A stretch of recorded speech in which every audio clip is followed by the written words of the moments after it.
Good afternoon students. Science में मैंने जो चैप्टर कंटिन्यू किया था उसी को मैं आगे बढ़ाता हूँ। देखिए, मिक्सचर्स में मैंने आपको बताया था मिक्सचर दो टाइप के होते हैं, एक होमोजीनस और एक heterogeneous. Homogeneous mixture solution example होता है और सॉल्यूशन के बारे में आपको बताया मैंने। कंसंट्रेशन की टर्मिनोलॉजी थी mass percentage, mass by mass percentage, है ना, वॉल्यूम बाई वॉल्यूम परसेंटेज और मास बाई वॉल्यूम परसेंटेज। ये भी मैंने आपको बताया था कि एग्जांपल यहाँ पर दिया हुआ था, वो भी मैंने आपको समझाया था जिसमें यूज़ हुआ है इस तरीके का फॉर्मूला, है ना। नीचे सॉल्यूशन होता है हमेशा और ऊपर होता है हमेशा सॉल्यूट। तो ये भी चीज़ें आपको ध्यान रखनी थी। नेक्स्ट, आज हम हेट्रोजीनस मिक्सचर के बारे में पढ़ रहे हैं और वो हेट्रोजीनस मिक्सचर होता है सस्पेंशन, जिसमें सॉल्यूट पार्टिकल, सिस्टम के अंदर जितने भी सॉल्यूट पार्टिकल्स हैं जो कि कम हैं, क्वांटिटी में कम मिलाए गए हैं, जो ज़्यादा चीज़ थी वो पानी था मान लीजिए, उसमें नमक मिलाते हैं या मिट्टी मिलाते हैं तो वो सस्पेंशन बन जाता है। ठीक है, सस्पेंशन मतलब कि वो आप अलग अलग देख सकते हैं उन पार्टिकल्स को। ध्यान देंगे, इसमें कुछ चीज़ें बहुत ही इंपॉर्टेंट दी हुई हैं, उनको पढ़ लीजिएगा। जैसे कि यहाँ पर दिया हुआ है एक ये, a suspension is a heterogeneous mixture in which the solid particle do not dissolve but remain suspended throughout the bulk of the medium. ठीक है, सस्पेंशन वो होता है, वो हेट्रोजीनस मिक्सचर होता है जिसमें सॉल्यूट पार्टिकल कभी डिज़ोल्व नहीं होता, मिक्स नहीं होता, हमेशा हमेशा घुलता नहीं है। ठीक है ना, डिज़ोल्व मतलब घुलना, लेकिन वो हमेशा सस्पेंडेड रहता है, यानी कि बीच में तैरता रहेगा कहीं ना कहीं, पूरे पूरे मीडियम में, पूरे पूरे सॉल्वेंट में, पूरे सिस्टम में वो तैरता रहेगा। ठीक है, आप अगर कोई मिट्टी, थोड़ी सी मिट्टी डाल देंगे पानी में, वो जो भारी मिट्टी होगी वो तो नीचे बैठ जाएगी, लेकिन थोड़ी थोड़ी हल्के हल्के छोटे छोटे पार्टिकल्स वो तैरते रहेंगे। ठीक है ना, उस ऊपर के हिस्से को कहेंगे सस्पेंशन। ठीक है ना, और प्रॉपर्टीज़ देख लेंगे कि सस्पेंशन के अंदर प्रॉपर्टीज़ क्या क्या होती हैं। सबसे पहली तो बात ये हो गई कि हेट्रोजीनस मिक्सचर होता है, इसमें कंपोनेंट्स को हम अलग अलग कर सकते हैं, अलग अलग देख भी सकते हैं। ठीक है ना, इसके अलावा पार्टिकल्स जो होते हैं सस्पेंशन के, उनको आप नेकेड आई से, यानी कि बिना किसी माइक्रोस्कोप के, बिना किसी चश्मे के आप देख सकते हैं उनके पार्टिकल्स को अलग अलग। ठीक है, इसमें जो पार्टिकल्स होते हैं वो स्कैटर्ड, अब बीम, जो भी सस्पेंशन में पार्टिकल होते हैं ना, वो स्कैटर कर सकते हैं बीम ऑफ लाइट को। मतलब अगर आप टॉर्च से उस, मान लीजिए लिक्विड है, मिट्टी में आप मिट्टी को मिला रहे हैं, आप सॉल्यूट पार्टिकल मिट्टी हो गया और पानी में मिला रहे हैं, सॉल्वेंट हो गया पानी, तो दोनों मिलके सॉल्यूशन बना लिया या मिक्सचर बना लिया। सॉल्यूशन नहीं बन गया, मिक्सचर बन गया। सॉल्यूशन में तो डिज़ोल्व हो जाता है, इसमें डिज़ोल्व नहीं हो रहा है तो सस्पेंशन बन गया। अब इस सस्पेंशन में या इस मिक्सचर में जो कि हेट्रोजीनस है, इसमें आप पार्टिकल्स को अलग अलग देख भी पा रहे हैं। और अगर आप टॉर्च से देखेंगे तो अलग अलग पार्टिकल्स अलग अलग बीम ऑफ लाइट को, यानी कि जो लाइट जा रही होगी उसको उसको अलग अलग चमकाएंगे अलग अलग से। ठीक है ना, उसको कहते हैं कि पास जो भी हो रही है लाइट उसको डिफ्लेक्ट कर देंगे वो। ठीक है ना, ऐसे ऐसे समझते हैं इसको। तो आप जो भी पाथ है, जो भी रास्ता है लाइट का, वो आप देख सकते होंगे कि लाइट देखिए ऐसे जा रही है सीधी सीधी, तो आप ऐसे भी देख पाएंगे, एक परछाई सी बन जाएगी पार्टिकल की वजह से। ये मैं इतना डिटेल में इसीलिए बताया था अभी कि क्योंकि अभी आपको टिंडल इफेक्ट पढ़ना है, थोड़ा डिटेल में पढ़ना पड़ेगा आपको। ठीक है, सॉलिड पार्टिकल कई बार सेटल डाउन हो जाते हैं इसमें। अगर सस्पेंशन को आप, यानी कि मिट्टी को घोल के रख देंगे पानी में, तो आप रखने के बाद देखेंगे थोड़ी देर बाद नीचे नीचे बैठ जाएगा, उसको कहते हैं सस्पेंड हो गए पार्टिकल। सस्पेंड मतलब नीचे बैठ गए। और उस सॉल्यूट को और सॉल्वेंट को आप अलग अलग कर सकते हैं, और सॉल्यूशन जो भी मिक्सचर आपका तैयार हुआ है वो आपका अब मिक्सचर नहीं रह जाएगा। ठीक है ना, तो इसको कहते हैं फिल्ट्रेशन। फिल्टर कर लेंगे ना आप मिट्टी को और पानी को अलग से छन्नी लगा करके, थोड़ी देर बाद जब वो सेटल हो जाएगा। अब क्या होगा, सस्पेंशन के पार्टिकल जो सेटल डाउन हो गए हैं नीचे, वो लाइट को स्कैटर नहीं करेंगे। स्कैटर मतलब फैला देना, है ना, वो अब फैलाएंगे नहीं लाइट को। ठीक है, नेक्स्ट टॉपिक हमारा है कोलॉइडल सॉल्यूशंस। तो कोलॉइडल सॉल्यूशन क्या होता है, ये ऐसा सॉल्यूशन होता है जिसके पार्टिकल्स थोड़े से साइज़ में बड़े होते हैं। सॉल्यूशन है ये भी, ठीक है ना, ये होमोजीनस मिक्सचर जैसा ही है लेकिन ये हेट्रोजीनस है। ठीक है ना, आप ये मत समझना कि ये होमोजीनस हो जाएगा, ये दिखेगा आपको सस्पेंशन जैसा, लेकिन ये क्या कहते हैं, सॉल्यूशन कह रहे हैं हम इसको, लेकिन ये है क्या, हेट्रोजीनस। क्योंकि सॉल्यूशन वैसे होमोजीनस होता है लेकिन कोलॉइडल सॉल्यूशन हेट्रोजीनस होता है। ठीक है, देखते हैं इसमें क्या लिखा हुआ है। The mixture obtained by group D in activity. अच्छा, एक्टिविटी इसमें कराई गई थी चैप्टर में, तो उस एक्टिविटी में जो ग्रुप डी को दिया गया था वो आपका कोलॉइडल सॉल्यूशन बना के तैयार कर देंगे। आपको मैं जो बता रहा हूँ वो ध्यान दीजिएगा यहाँ पर। ठीक है ना, the particle of the colloids are uniformly spread throughout the solution. जो भी पार्टिकल्स होते हैं कॉलॉइड के, वो पूरे सॉल्यूशन में बराबर मात्रा में फैले होते हैं। ये नहीं है कि नीचे की तरफ ज़्यादा होंगे ऊपर की तरफ कम, ऐसा नहीं है। वो पूरे ऊपर से नीचे तक बराबर रहते हैं, ठीक है ना। इसके अलावा क्यों होते हैं वो ऐसा, क्योंकि उनका साइज़ बहुत ही छोटा रहता है। तो वो इतना छोटा साइज़ रहता है कि उनमें इतना वज़न नहीं होता कि ग्रेविटी की वजह से वो नीचे आ जाएँ, जैसे कि सस्पेंशन में होता है। सस्पेंशन मैंने अभी पढ़ाया था, उसमें मिट्टी मान लीजिए पानी में डाल देते हैं, वो बन जाता है सस्पेंशन। थोड़ी देर वो ऊपर रहता है, कुछ पार्टिकल्स नीचे रहते हैं, ऊपर कम रहते हैं, इस तरीके का अनइवन सा, यानी कि नॉन यूनिफॉर्म, है ना।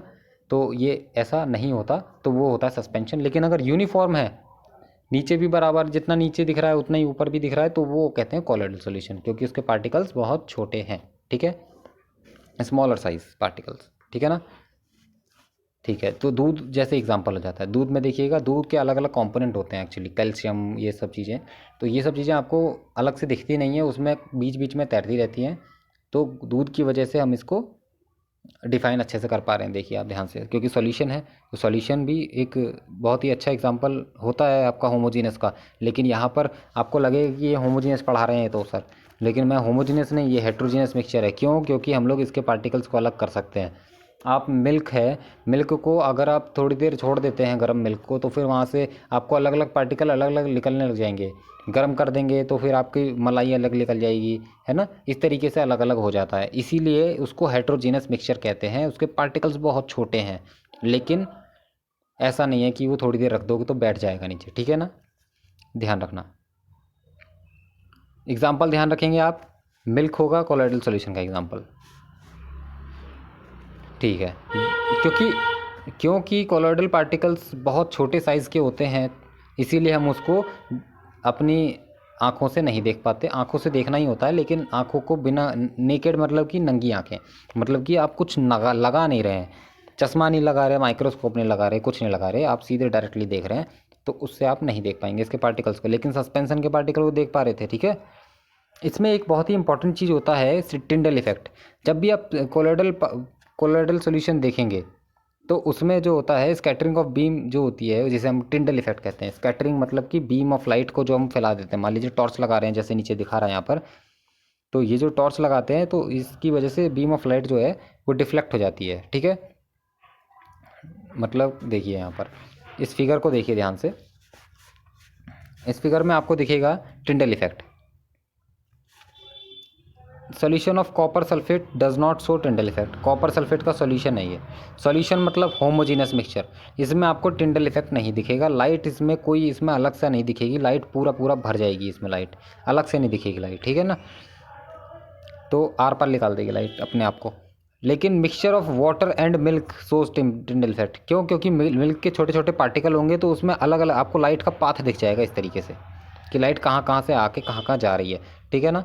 क्यों? क्योंकि इसमें पार्टिकल्स है छोटे छोटे, ठीक है, ध्यान रखेंगे इस तरीके से। कि टिंडल इफेक्ट किस में दिखता है? कोलोइडल सॉल्यूशन में। ऐसे प्रॉपर्टीज़ देख लीजिए कोलोइडल सॉल्यूशन। अच्छा, ये टिंडल इफेक्ट देखिए यहाँ पर दिख रखा है, ये आपने देखा होगा, घर में कभी दिख जाता है, धूप आ रही होती है कहीं से, तो इस तरीके से पार्टिकल्स दिख जाते हैं। एयर में सस्पेंडेड छोटे छोटे कॉलॉइड्स होते हैं, छोटे छोटे पार्टिकल्स होते हैं हवा में, तो उन पार्टिकल्स की वजह से दिख जाता है टिंडल इफेक्ट, ठीक है। कभी भी टिंडल इफेक्ट आ जाए तो आप एग्जाम्पल में ये लिख सकते हैं, इसमें से कुछ भी लिख दीजिए, ठीक है, या वो फिगर बना दीजिएगा जो अभी दिखाई दी मैंने।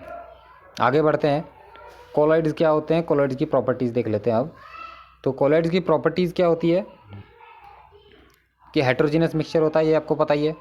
हेट्रोजीनस मिक्सचर है, साइज़ इसके बहुत छोटा होता है कि आप आंखों से नहीं देख सकते हो, ठीक है ना। और इतने तो साइज़, लेकिन इतना छोटा साइज़ भी नहीं होता कि उसको लाइट दिखे ही नहीं। लाइट को दिख जाती है जब हम लाइट मारते हैं, उस पर टॉर्च मारते हैं या किसी तरीके की हैवी लाइट मारते हैं, तो फिर वो सॉल्यूशन या जो भी कोलॉइड सॉल्यूशन है वो आपको अलग अलग लाइट का पाथ दिखा देता है, यानी पाथ मतलब रास्ता। थोड़ी देर भी रख दोगे, कई देर, काफ़ी देर भी रख दोगे, तब भी डिस्टर्ब नहीं करोगे कोलॉइड सॉल्यूशन को, तब भी वो सेटल डाउन नीचे बैठेगा नहीं, ठीक है ना। देखिए यहाँ पर कुछ कोलॉइड के एग्जांपल भी दिए हुए हैं यहाँ पर, जैसे कि टेबल 2.1 में देख लीजिए, liquid solid gas, liquid solid gas इस तरीके से है। डिस्पर्सिंग मीडियम, ये आपको ज़्यादा डिटेल में नहीं जाना। डिस्पर्स्ड फेज और डिस्पर्स्ड मीडियम, ठीक है ना। और ये होता है टाइप। ये कैसे होता है, क्या होता है, ये मैं आपको बता दूंगा अभी, ठीक है ना। लेकिन इतना डिटेल में मत जाना, क्योंकि ये 12th क्लास में आपको पढ़ना है, ठीक है। अभी आप इसमें मत जाइएगा, इसको सेम टू सेम टेबल आपको मिलेगी 12th क्लास में। एक और प्रॉपर्टी यहाँ पर बची हुई है कि इसको आप फिल्टर करोगे ना कोलॉइड सॉल्यूशन को, तो भी आप वहाँ पर अलग अलग पार्टिकल को निकाल नहीं पाओगे, लेकिन आप फिल्टर करोगे उसको सस्पेंशन को तो निकाल पाओगे ना, उसके पार्टिकल अलग अलग। तो इस तरीके की चीज़ें होते हैं। और यहाँ पर देख लीजिए कुछ और चीज़ें दी हुई है, टेबल के लिहाज की चीज़ें दी हुई है यहाँ पर कि कोलॉइडल सॉल्यूशन में solution are dispersed phase and dispersed medium. तो जैसे सॉल्यूशन के अंदर क्या होता है, सॉल्वेंट और सॉल्यूट होता है, यहाँ पर डिस्पर्स्ड फेज और डिस्पर्स्ड मीडियम होता है, ठीक है ना। तो सॉल्यूट लाइक कंपोनेंट्स और dispersed particles, solute like components or dispersed particles in colloid form the dispersed phase। जो वहां पर solute था, ठीक है, यहां पर dispersed phase है। जो वहां solvent था वो dispersed medium है। ध्यान रखेंगे इस चीज को, ये चीजें आपको ध्यान रखनी है बस। कोलॉइड सॉल्यूशन में इतना अंतर होता है, नाम का अंतर, ठीक है। तो ये आपको ध्यान रखना है, इसी के हिसाब से यहाँ पर दिया हुआ है। मतलब अगर आप लिक्विड को गैस में मिला देंगे, ठीक है, यानी कि लिक्विड गैस से कम होगा तो वो एरोसोल बन जाएगा, सॉलिड को गैस में मिला दें तब भी एरोसोल बन जाएगा, ठीक है। इस तरह की चीज़ें आपको सारी पढ़ लेनी चाहिए यहाँ पर। मिक्सचर कंपोनेंट को सेपरेट कैसे करना, ये मैंने आपको बताया था, बहुत ही पहले बता दिया था ये। इसमें अलग अलग एक्टिविटीज़ दी हुई हैं, कैसे आप अलग अलग एग्जांपल दिए हुए हैं यहाँ पर कि ब्लैक इंक को ब्लू इंक को कैसे सेपरेट करना है, क्रोमेटोग्राफी से करते हैं इसको। लेकिन मिल्क को और क्रीम को कैसे सेपरेट करते हैं, सेंट्रीफ्यूगेशन से करते हैं सेपरेट। तो ये चीज़ें आपको पता हो जाएंगी यहाँ पर। एप्लीकेशन मतलब कि उसको कहाँ यूज़ किया जा रहा है, ठीक है, ये चीज़ें आपको ध्यान रखनी है, क्वेश्चन में आ सकता है। अगर किसी डाई में ब्लैक इंक है तो उसमें सिंगल कलर होता है क्या, या ब्लैक इंक बनाने के लिए एक से ज़्यादा कलर यूज़ होते हैं, तो वो भी आपको पता करने हैं। तो क्रोमेटोग्राफी से पता लगता है, यहाँ पे दिया हुआ है, मैंने बताया था। हम कैसे गैसेस, हवा में से कैसे अलग अलग गैसेस को अलग अलग कर पाते हैं, वो भी लिखा हुआ है यहाँ पे, उसे कहते हैं फ्रैक्शनल डिस्टिलेशन, है ना। फ्रैक्शनल डिस्टिलेशन वो नहीं होता एक्चुअली, फ्रैक्शनल डिस्टिलेशन तो लिक्विड में यूज़ होता है, ठीक है। लेकिन हवा के लिए कौन सा यूज़ होता है वो यहाँ पे लिखा हुआ है।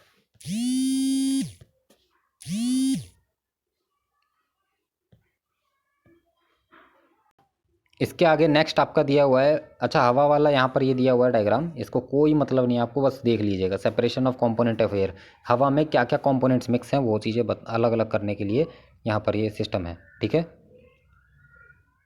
इसके अलावा यहाँ पर कुछ एप्लीकेशंस भी दिए हुए हैं, इसके क्या क्या फ़ायदा होता है कि भाई हवा में अगर आप अलग अलग करने कंपोनेंट, तो अलग अलग कर भी लिए तो क्या फ़ायदा, तो आप देखेंगे कि किस तरीके से फ़ायदा होता है। इसी तरीके से यहाँ पर कॉपर सल्फेट को अलग अलग करना हो किसी इम्प्योर सैंपल से, अगर मान लीजिए कॉपर सल्फेट का सैंपल लाएँ आप, उसमें आपको कॉपर सल्फेट निकालना है प्योर, और वहाँ पे जो भी फालतू की चीज़ें हैं उसको अलग करना है, तो कैसे करना होता है वो भी चीज़ें यहाँ पे दी हुई हैं, ये आपको ध्यान देनी है। यहाँ पर थोड़ी थोड़ी ऐसे पढ़ लीजिएगा, यूज़ कहाँ आता है और कैसे होता है, ठीक है ना। दो चीज़ें पढ़नी है आपको, जैसे कि मान लीजिए इंक को अलग अलग करना है, तो आप इंक को क्या कहेंगे कि मैंने अलग कर दिया क्रोमेटोग्राफी से, किससे, क्रोमेटोग्राफी से, ठीक है। जब भी आपको इंक अलग करना है, अलग अलग कलर को अलग अलग करना है, तो कलर के लिए क्रोमेटोग्राफी होता है, ठीक है। कहाँ यूज़ होता है ये ध्यान रखना, क्या क्या काम है, ये तीन चीज़ बस ध्यान रखनी है, ये और ये, बाकी सब आपको नहीं पढ़ना है, बड़ी क्लासेस में पढ़ लेंगे। फिजिकल और केमिकल चेंजेस के बारे में पढ़ रहे हैं, तो फिजिकल केमिकल चेंजेस के बारे में सबसे ज़्यादा इंपॉर्टेंट हो जाता है ये टॉपिक, और इसके बारे में मैं आपको कल आपको सेपरेट वीडियो दूंगा। अभी बस इतना बता देता हूँ कि ये होता क्या है, ठीक है। फिजिकल केमिकल चेंजेस कैसे होते हैं, एक्चुअली आपको फिजिकल चेंजेस वो कहलाएंगे जो कि आप देख सकते हैं, जैसे कि कलर, हार्डनेस, कितना हार्ड है, कितना रिजिड है यानी कि ठोस है, फ्लूइड है कि या फ्लूइड की तरह बह रहा है यानी कि लिक्विड की तरह बह रहा है, या कितना गाढ़ा है या नहीं है। तो डेंसिटी, उसकी डेंसिटी कितना भारी है, वो छोटा सा मास कितना भारी हो सकता है, ये चीज़। मेल्टिंग पॉइंट, किस टेम्परेचर पे वो पिघल रहा है, किस टेम्परेचर पे वो उबलना शुरू हो जाता है ना। ये सारी चीज़ें होती हैं फिजिकल प्रॉपर्टीज़, ठीक है। लेकिन inter conversion of the states, ये फिजिकल चेंज है, क्यों, क्योंकि एक कॉम्पोजिशन होती है इसमें, है ना। Change in the composition and no change in the chemical nature of the substance. जब भी आपका कोई भी चेंज ऐसा हो, मान लीजिए कि आप दूध को गर्म कर दे रहे हैं, तो क्या उसमें कोई केमिकल चेंज हो रहा है, बिल्कुल हो रहा है, लेकिन वो केमिकल चेंज फिजिकल चेंज से ज़्यादा अलग नहीं है। वो एक्चुअली क्या होता है वहाँ पर कि केमिकल आपका बेसिक जो दूध है आपने उसे गर्म किया तो दूध से कुछ और थोड़ी बन जाएगा, ठीक है ना। तो इसे हम कहते हैं फिजिकल चेंज। आपने अगर किसी किसी चीज़ को, मान लीजिए कि पानी को उबाल उबाल के आपने गैस बना दिया, वेपर बना के उड़ा दिया हवा में, तो क्या वो पानी से कुछ और बन गया? नहीं बन गया ना। तो उसको कहते हैं फिजिकल चेंज, ठीक है। आपने आइस को पिघला दिया तो क्या उसे कहते हैं? उसे कहते हैं भाई फिजिकल चेंज, क्योंकि आपने मेल्ट कर दिया उसको। तो ये चीज़ें फिजिकल चेंज होती है। लेकिन केमिकल चेंज क्या होता है? फिजिकल केमिकल चेंज के बारे में आपको थोड़ा बहुत बता दिया मैंने। अच्छा, केमिकल चेंज क्या होता है? केमिकल चेंज में छोटी छोटी और भी चीज़ें हो जाती हैं। Water, both water and cooling oil are liquid but their chemical characteristics are different. जब हम दो अलग अलग केमिकल कैरेक्टरिस्टिक वाले चीज़ों को मिलाते हैं, यानी कि कैरेक्टर मतलब कि उसके अलग अलग उसमें प्रॉपर्टी है, अलग अलग उसकी अलग अलग बिहेवियर है उसका, हम उन दोनों चीज़ों को मिलाते हैं तो वो अलग ही कुछ बन जाता है, उसे कहते हैं केमिकल चेंज। अगर हम किसी चीज़ को जला देते हैं, बर्निंग केमिकल चेंज होती है, ठीक है ना। अगर आप किसी चीज़ को जला देंगे तो वो केमिकल चेंज हो जाएगी, ठीक है। तो इस तरह की चीज़ें जो उसका केमिकल नेचर ही चेंज कर देगी, उसकी केमिस्ट्री ही चेंज कर देगी, तो उसको हम कहते हैं केमिकल चेंज, ठीक है। इसमें कई सारी और भी चीज़ें दी हुई हैं, जैसे कि क्वेश्चंस में आप देखेंगे, ये क्वेश्चन आपको सॉल्व करना है, ये होमवर्क है आपका। ये जितने भी टेक्स्ट में क्वेश्चन दिए होते हैं, ये सारे होमवर्क होते हैं आपके लिए, ठीक है। Classify the following as chemical और फिजिकल चेंज। आपको ये क्लासीफाई करना है, इनमें से बताना है कौन सा केमिकल चेंज है, कौन सा फिजिकल चेंज है। अगर आपको दिख रहा है कि कोई कंपोनेंट उसका बदल नहीं रहा है, लकड़ी से लोहा थोड़ी बन जाएगा, लेकिन लकड़ी को अगर जला के राख बना देंगे तो वो केमिकल चेंज है, लेकिन अगर लकड़ी को काट काट के छोटे छोटे टुकड़े कर देंगे तो वो फिजिकल चेंज है, ठीक है ना। इस तरीके की चीज़ें आपको समझनी है। अगर रस्टिंग ऑफ आयर अलमीरा है, यानी कि अलमारी में अगर रस्ट केमिक वो हो रहा है, जंग लग जा रहा है, तो उसको हम फिजिकल चेंज नहीं कहेंगे, ये केमिकल चेंज है। क्योंकि पहले वो आयरन था और बाद में आयरन ऑक्साइड बन गया, क्योंकि जंग जो होती है वो होती है आयरन ऑक्साइड, वो पानी से रिएक्ट कर करके आयरन ऑक्साइड बना लेता है, ठीक है। तो आपको ऐसे केमिकल चेंज हो जाता है। तो इस तरह की चीज़ें आपको पूरी करनी होगी इसमें से, ठीक है। यहाँ तक मैंने आपको पढ़ा दिया, इसके यहाँ तक के मैं आपको क्वेश्चंस भी सेंड कर दूंगा। और इसके बाद मैं पढ़ाऊंगा आपको what are the types of the pure substances, किस तरीके के टाइप होते हैं प्योर सब्सटेंसेज में। और ये मिक्सचर्स, कॉम्पाउंड्स के बाद आपका चैप्टर ख़त्म हो जाएगा, ठीक है। कल आपका पूरा चैप्टर ख़त्म हो जाएगा और क्वेश्चन आंसर्स भी दे दूंगा, और फिर आपका टेस्ट होगा इसके बाद।